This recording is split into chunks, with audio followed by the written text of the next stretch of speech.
ওম শান্তি। আজিৰ তাৰিখ 14 ফেব্ৰুৱাৰী 2025 বৰ্ষ। প্ৰাতঃ মুৰলী বাপদাদা মধুবন।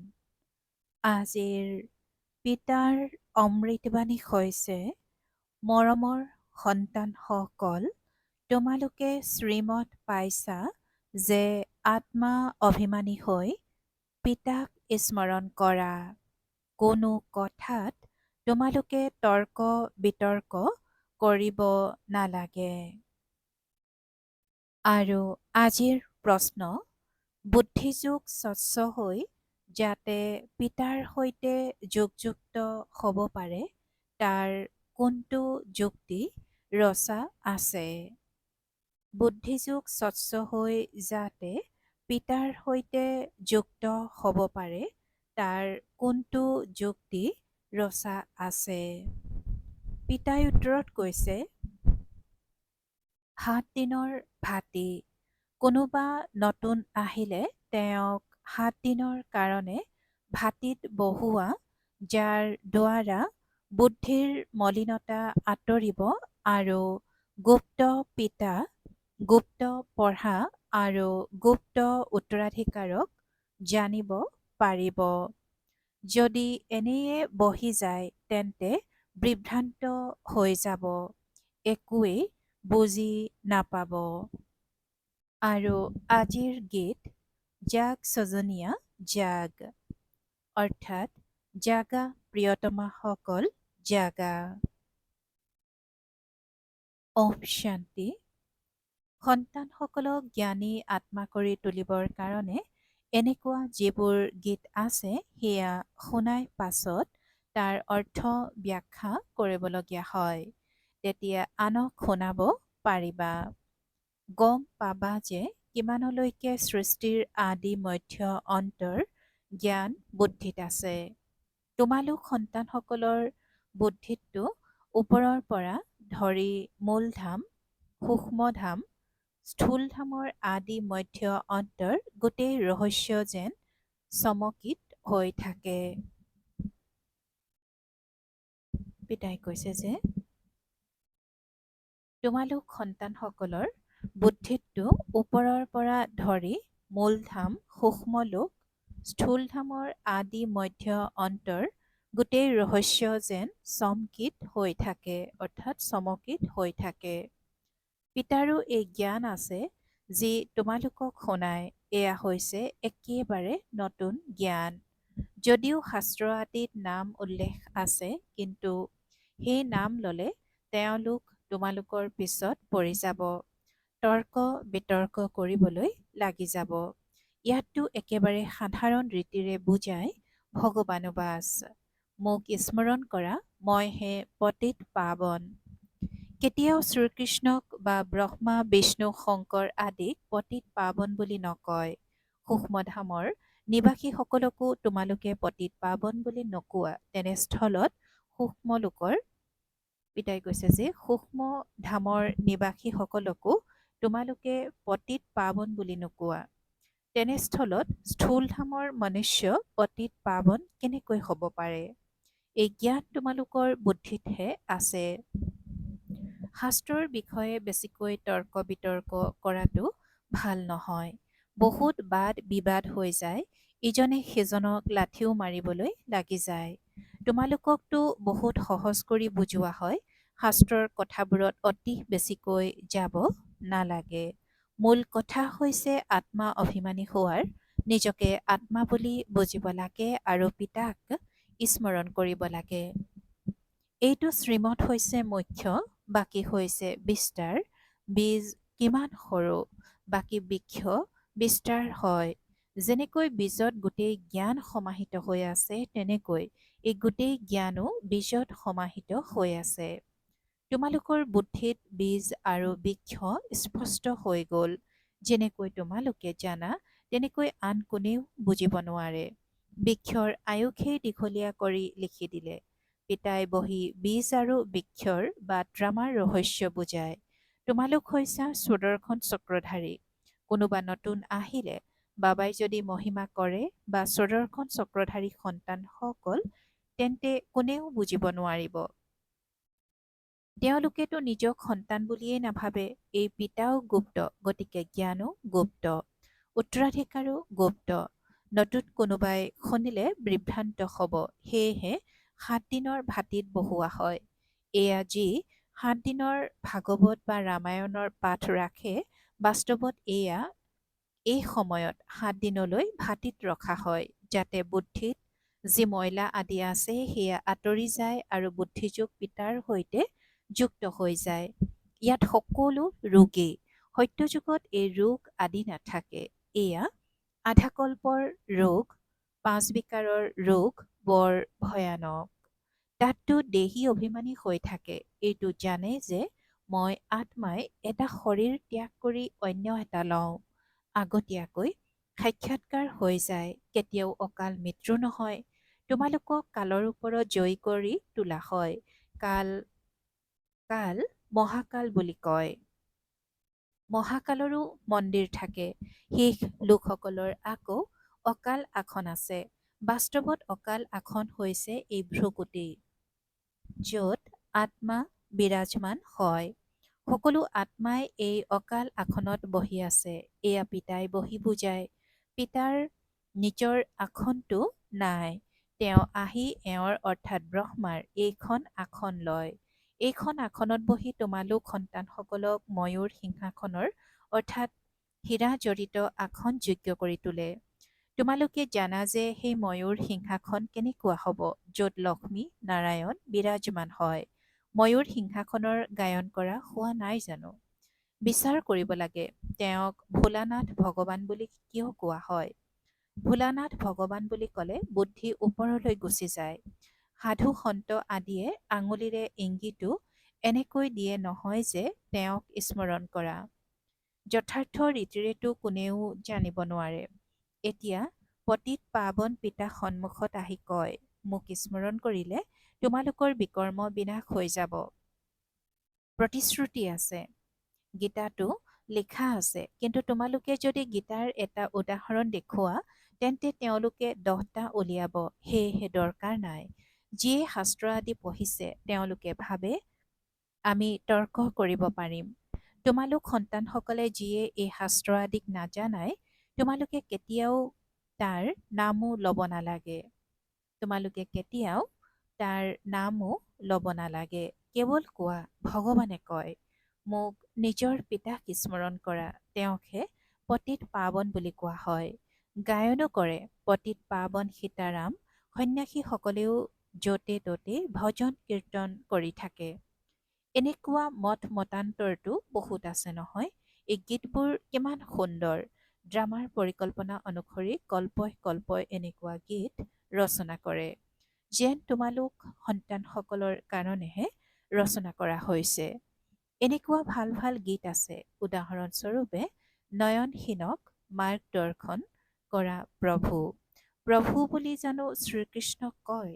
প্ৰভু বা ঈশ্বৰ বুলি নিৰাকাৰজনকহে ক'ব। ইয়াত তোমালোকে কোৱা, বাবা পৰমপিতা পৰমাত্মা হওঁতে তেওঁ আত্মাই হয় নহয়। ভক্তিমাৰ্গত অতি বেছিত গুচি গৈছে। ইয়াততো একেবাৰে সহজ কথা। অল্ফ আৰু বে। অল্ফ হৈছে আল্লাহ, বে হৈছে বাদশ্বাহী। ইমানেই সহজ কথা। পিতাক স্মৰণ কৰিলে তোমালোক স্বৰ্গৰ মালিক হবাগৈ। যথাযথ এই লক্ষ্মীনাৰায়ণ স্বৰ্গৰ মালিক আছিল, সম্পূৰ্ণ নিৰ্বিকাৰী আছিল। গতিকে পিতাক স্মৰণ কৰিলেহে তোমালোক এনেকুৱা সম্পূৰ্ণ হবাগৈ। যিয়ে যিমান স্মৰণ কৰে আৰু সেৱা কৰে, সিমানেই তেওঁ উচ্চ পদ প্ৰাপ্ত কৰে। সেয়া বুজিও পায়। স্কুলত বিদ্যাৰ্থীয়ে বুজি পায় নহয় যে মই কমকৈ পঢ়িছোঁ। যিয়ে পূৰা মনোযোগ নিদিয়ে, তেতিয়া শেষৰ ফালে বহি থাকে, তেন্তে নিশ্চয় অনুত্তীৰ্ণ হৈ যাব। নিজকে সজীৱ কৰিবলৈ জ্ঞানৰ যিবোৰ ভাল ভাল গীত ৰচনা কৰা হৈছে, সেইবোৰ শুনিব লাগে। এনেকুৱা গীত নিজৰ ঘৰত ৰাখিব লাগে। কাৰোবাক ইয়াৰ ওপৰত বুজাবও পাৰিবা। কেনেকৈ পুনৰাই মায়াৰ ছায়া পৰে, কেনেকৈ পুনৰাই মায়াৰ ছায়া পৰে।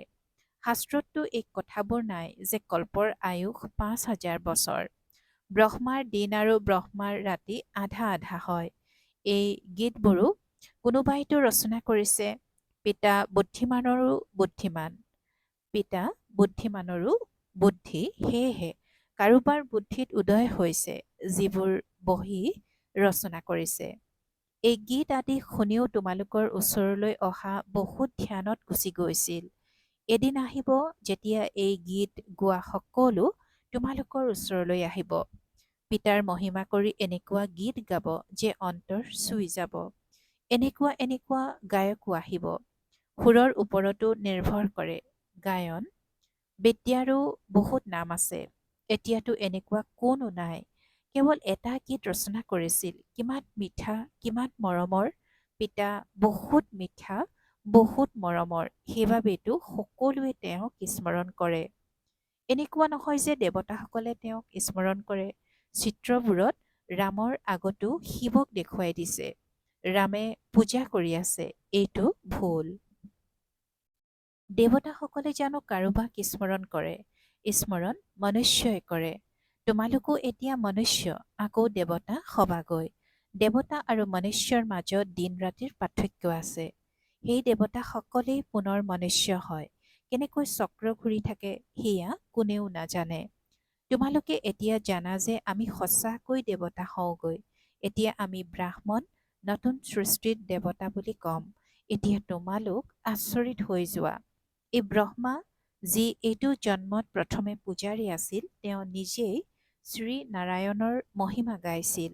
নাৰায়ণৰ প্ৰতি বহুত প্ৰেম আছিল। এতিয়া আচৰিত হয়, ময়ে সেয়া হৈ আছো। তেন্তে কিমান সীমাহীন আনন্দত থাকিব লাগে। তোমালোক হলা অজ্ঞাত যোদ্ধা, অহিংসক। সঁচাকৈ তোমালোক দৈত্য অহিংসক হোৱা। কাম কটাৰিও নচলোৱা আৰু যুঁজো নকৰা। কাম বেলেগ বস্তু, ক্ৰোধ বেলেগ বস্তু। গতিকে তোমালোক হৈছা দ্বৈত অহিংসক। অহিংসক সেনা, সেনা শব্দটিৰ কাৰণে তেওঁলোকে আকৌ সেনা থিয় কৰাই দিছে। মহাভাৰতৰ যুদ্ধত পুৰুষৰ নাম দেখুৱাইছে, নাৰীৰ নাম নাই। বাস্তৱত তোমালোক হৈছা শিৱ শক্তি। সংখ্যাগৰিষ্ঠতা তোমালোকৰ হোৱাৰ বাবে শিৱ শক্তি সেনা বুলি কোৱা হয়। এই কথাবোৰ পিতাইহে বহি বুজায়। এতিয়া তোমালোক সন্তানসকলে নৱযুগক স্মৰণ কৰা। সৃষ্টিত কোনেও নৱযুগৰ বিষয়ে নাজানে। তেওঁলোকে ভাবে নৱযুগ ৪০,০০০ বছৰৰ পাছত আহিব। সত্যযুগ হৈছে নৱযুগ, এয়াটো একেবাৰে স্পষ্ট। সেয়েহে পিতাই ৰায় দিয়ে, এনেকুৱা ভাল ভাল গীত শুনি সজীৱ হবা আৰু আনকো বুজাবা। এই সকলোবোৰ হৈছে যুক্তি। ইয়াৰ অৰ্থও কেৱল তোমালোকেহে বুজি পোৱা। নিজক সজীৱ কৰিবলৈ বহুত ভাল ভাল গীত আছে। এই গীতবোৰে বহুত সহায় কৰে। অৰ্থ ব্যাখ্যা কৰিব লাগে। তেতিয়া মুখ খোল খাব, আনন্দিতো হবা। বাকী যিয়েই বেছি ধাৰণা কৰিব নোৱাৰে, তেওঁলোকৰ কাৰণে পিতাই কয়, ঘৰত বহি পিতাক স্মৰণ কৰি থাকা। গৃহস্থালীত থাকি মাত্ৰ এইটো মন্ত্ৰ স্মৃতিত ৰাখা। পিতাক স্মৰণ কৰা আৰু পবিত্ৰ হোৱা। আগতে পুৰুষসকলে পত্নীক কৈছিল, ভগৱানকতো ঘৰতো স্মৰণ কৰিব পাৰা। তেন্তে আকৌ মন্দিৰ আদিত গৈ হাবাথুৰি খাই ফুৰাৰ কি দৰকাৰ? মই তোমাক ঘৰতে মূৰ্তি আনি দিছো। ইয়াতে বহি স্মৰণ কৰা। ঠেকা খুন্দা খাবলৈ কিয় যোৱা? এনেকৈ বহুত পুৰুষে স্ত্ৰীসকলক যাবলৈ নিদিছিল। কথাটো একেটাই, পূজা কৰিব লাগে আৰু স্মৰণ কৰিব লাগে। এবাৰ দেখাৰ পাছত এনেও স্মৰণ কৰিব পাৰি। শ্ৰীকৃষ্ণৰ চিত্ৰটো গতানুগতিক, ময়ূৰৰ পাখিৰ মুকুটধাৰী। তোমালোক সন্তানসকলে সাক্ষাৎকাৰ কৰিছা। কেনেকৈ তাত জন্ম হয় সেয়াও সাক্ষাৎকাৰ কৰিছা। কিন্তু তোমালোকে জানো তেওঁৰ ফটো উলিয়াব পাৰিবা? নিখুঁতকৈ কোনেও উলিয়াব নোৱাৰে। দিব্য দৃষ্টিৰে মাত্ৰ চাব পাৰে, আঁকিব নোৱাৰে। অৱশ্যে হয়, দেখাৰ পাছত বৰ্ণনা কৰিব পাৰে। বাকী চিত্ৰ আঁকিব নোৱাৰে। লাগিলে বুদ্ধিমান চিত্ৰকৰেই হওক, সাক্ষাৎকাৰো হওক, কিন্তু নিখুঁত চেহেৰা অংকন কৰিব নোৱাৰে। গতিকে বাবাই বুজাইছে, কাৰো সৈতে বেছি তৰ্ক বিতৰ্ক কৰিব নালাগে। কোৱা, আপোনালোকৰ কথা হৈছে পাৱন হোৱাৰ আৰু যদি শান্তি বিচাৰে তেন্তে পিতাক স্মৰণ কৰক আৰু পবিত্ৰ হওক। পবিত্ৰ আত্মা ইয়াত থাকিব নোৱাৰে। তেনে আত্মা উভতি গুচি যাব। আত্মাসকলক পাৱন কৰি তোলাৰ শক্তি এজন পিতাৰ আছে। অন্য কোনেও পাৱন কৰি তুলিব নোৱাৰে। তোমালোক সন্তানসকলে জানা, এইখন হৈছে মঞ্চ, ইয়াত নাটক হয়। এই সময়ত গোটেই মঞ্চত ৰাৱণৰ ৰাজ্য, গোটেই সমুদ্ৰৰ ওপৰত সৃষ্টি থিয় হৈ আছে। এয়া হৈছে বেসদৰ দেৱ, সেয়া হৈছে সদৰ। এয়া হৈছে বেসদৰ কথা, য'ত আধা কল্প দৈবী ৰাজ্য, আধা কল্প আখৰি ৰাজ্য হয়। এনেয়েতো খণ্ডবোৰ পৃথক পৃথক, কিন্তু এই সকলোবোৰ হৈছে বেসদৰ কথা। তোমালোকে জানা, আমি গংগা যমুনা নদীৰ মিঠা পানীৰ পাৰতেই থাকিমগৈ। সমুদ্ৰ আদিলৈ যোৱাৰ প্ৰয়োজন নাথাকে। এয়া যাক দ্বাৰকা বুলি কয়, সেয়া কোনো সমুদ্ৰৰ মাজত নাথাকে। দ্বাৰকা কোনো বেলেগ বস্তু নহয়। তোমালোক সন্তানসকলে সকলো সাক্ষাৎকাৰ কৰিছা। আৰম্ভণিতে এই চন্দেশী, দাদী আৰু গুলজাৰে বহুত সাক্ষাৎকাৰ কৰিছিল। এওঁলোকে ডাঙৰ ভূমিকা পালন কৰিছে, কিয়নো ভাতিত সন্তানসকলক বিনোদন কৰাবলগীয়া হৈছিল। গতিকে সাক্ষাৎকাৰৰ দ্বাৰা বহুত আমোদ পাইছিল। পিতাই কয়, পাছলৈ বহুত আমোদ পাবা। সেই ভূমিকা পাছলৈ আৰু আছে। গীতো আছে নহয়, আমি যি দেখিছোঁ সেয়া তোমালোকে দেখা নাই। তোমালোকে এটাৰ পাছত এটা সাক্ষাৎকাৰ কৰি থাকিবা। যেনেকৈ পৰীক্ষাৰ সময় কাষ চাপি আহিলে তেতিয়া জনা যায় যে মই কিমান নম্বৰ লৈ উত্তীৰ্ণ হ'ম। তোমালোকৰো এয়া হৈছে পঢ়া। এতিয়া তোমালোক যদিও জ্ঞানবান হৈ বহি আছা, কিন্তু সকলো ভৰপূৰটো নহয়। স্কুলত সদায় ক্ৰমানুসৰি হয়। এইটোও জ্ঞান আছে। মূলধাম, সূক্ষ্মধাম তোমালোকৰ জ্ঞান আছে। এই সৃষ্টিৰ চক্ৰক তোমালোকে জানা, এয়া পুনৰাবৃত্তি হৈ থাকে। পিতাই কয়, তোমালোকক যি জ্ঞান দিছোঁ সেয়া আন কোনেও বুজাব নোৱাৰে। তোমালোকৰ ওপৰত এতিয়া বেসদৰ দশা, কিছুমানৰ ওপৰত বৃহস্পতিৰ দশা, কিছুমানৰ ওপৰত ৰাহুৰ দশা চলিলে। তেতিয়া চণ্ডাল আদি সবাগৈ। এয়া হৈছে বেসদৰ দশা, সেয়া হৈছে সদৰ দশা। বেসদৰ পিতাই বেসদৰ কথা শুনায়, বেসদৰ উত্তৰাধিকাৰ দিয়ে। তোমালোক সন্তানসকল কিমান আনন্দিত হোৱা উচিত। তোমালোকে অনেকবাৰ বাটচাহি লৈছা আৰু হেৰুৱাইছা। এয়াতো একেবাৰে সঁচা কথা, একো নতুন কথা নহয়। তেতিয়াহে তোমালোক সদায় সুৰক্ষিত হৈ থাকিব পাৰিবা, নহ'লে মায়াই শ্বাসৰুদ্ধ কৰি দিব। তোমালোক সকলো হৈছা এজন প্ৰেমিকৰ প্ৰেমিকা। সকলো প্ৰেমিকাই সেই এজন প্ৰেমিককেই স্মৰণ কৰে। তেওঁ আহি সকলোকে সুখ দিয়ে। আধা কল্প তেওঁক স্মৰণ কৰিছা। এতিয়া তেওঁক পাইছা, তেন্তে কিমান আনন্দিত হ'ব লাগে। ভাল বাৰু। অতি মৰমৰ কল্পৰ পাছত পুনৰাই মিলিত হোৱা সন্তানসকলৰ প্ৰতি মাতা পিতা বাপ দাদাৰ স্নেহপূৰ্ণ স্মৰণ আৰু সুপ্ৰভাত। আত্মিক পিতাৰ আত্মিক সন্তানসকলক নমস্কাৰ। আৰু আত্মিক সন্তানসকলৰ আত্মিক মাত পিতা আৰু বাপ দাদাৰ প্ৰতি স্নেহপূৰ্ণ স্মৰণ আৰু সুপ্ৰভাত আৰু নমস্কাৰ নমস্কাৰ নমস্কাৰ। আৰু আজিৰ ধাৰণাৰ বাবে মুখ্য সাৰ প্ৰথমতে, সদায় সুৰক্ষিত হৈ থাকিবৰ কাৰণে একো নতুন কথা নহয়। এইটো পাঠ দৃঢ় কৰিব লাগে। বেসদৰ পিতাই আমাক বেসদৰ বাটচাহি দি আছে। এইটো আনন্দত থাকিব লাগে। দ্বিতীয়তে, জ্ঞানৰ ভাল ভাল গীত শুনি নিজকে সজীৱ কৰি ৰাখিব লাগে। তাৰ অৰ্থ উলিয়াই আনক শুনাব লাগে। আৰু আজিৰ বৰদান, মায়াৰ সম্বন্ধ পৰিত্যাগ কৰি পিতাৰ সম্বন্ধৰ সৈতে চুক্তি কৰোঁতা মায়াজিত মোহজিত হোৱা। আৰু আজিৰ বৰদানৰ ব্যাখ্যা, এতিয়া স্মৃতিৰে পুৰণি চুক্তি নাকচ কৰি অকলশৰীয়া হোৱা, পৰস্পৰ ইজন সিজনৰ সহযোগী অৱশ্যে হোৱা, কিন্তু সংগী নহয়। সংগী এজনক কৰি লোৱা, তেতিয়া মায়াৰ সম্বন্ধ পৰিত্যাগ হৈ যাব। মায়াজিত মোহজিত বিজয়ী হৈ থাকিবা। যদি কাৰোবাৰ প্ৰতি অলপ মোহ থাকে, তেন্তে তীব্ৰ পুৰুষাৰ্থীৰ সলনি পুৰুষাৰ্থী হৈ যাবা সেইকাৰণে। যিয়েই নহওক, আনন্দত নাচি থাকা। চিকাৰৰ মৃত্যু চিকাৰীৰ বাবে আনন্দৰ কথা। চিকাৰৰ মৃত্যু চিকাৰীৰ বাবে আনন্দৰ কথা। ইয়াকে কয় নষ্টমোহা। এনেদৰে নষ্টমোহা হৈ থকা সকলেই বিজয়ী মালাৰ মণি হয়। আৰু আজিৰ শ্লোগান: সত্যতাৰ বিশেষত্বৰে হীৰাৰ চিকমিকনি বহুৱা। সত্যতাৰ বিশেষত্বৰে হীৰাৰ চিকমিকনি বহুৱা। ওম শান্তি। আৰু আজিৰ অব্যক্ত সংকেত: একান্তপ্ৰিয় হ'বলৈ একতা আৰু একাগ্ৰতা ধাৰণ কৰিবলৈ আজিৰ অব্যক্ত সংকেত। বাপ-দাদাই বিচাৰে যে প্ৰতিগৰাকী সন্তান একৰস শ্ৰেষ্ঠ স্থিতিৰ আসনধাৰী, একান্তবাসী, অশৰীৰী, একতা স্থাপক, একনামী আৰু মিতব্যয়িতাৰ অৱতাৰ হওক। বাপ-দাদাই বিচাৰে যে প্ৰতিগৰাকী সন্তান একৰস শ্ৰেষ্ঠ স্থিতিৰ আসনধাৰী, একান্তবাসী, অশৰীৰী, একতা স্থাপক, একনামী আৰু মিতব্যয়িতাৰ অৱতাৰ হওক।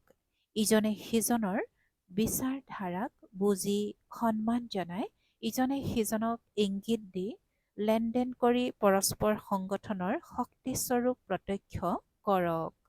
কিয়নো তোমালোকৰ সংগঠনৰ একতাৰ শক্তিয়ে গোটেই ব্ৰাহ্মণ পৰিয়ালক সংগঠনত অনাৰ নিমিত্ত হ'ব। ওম শান্তি।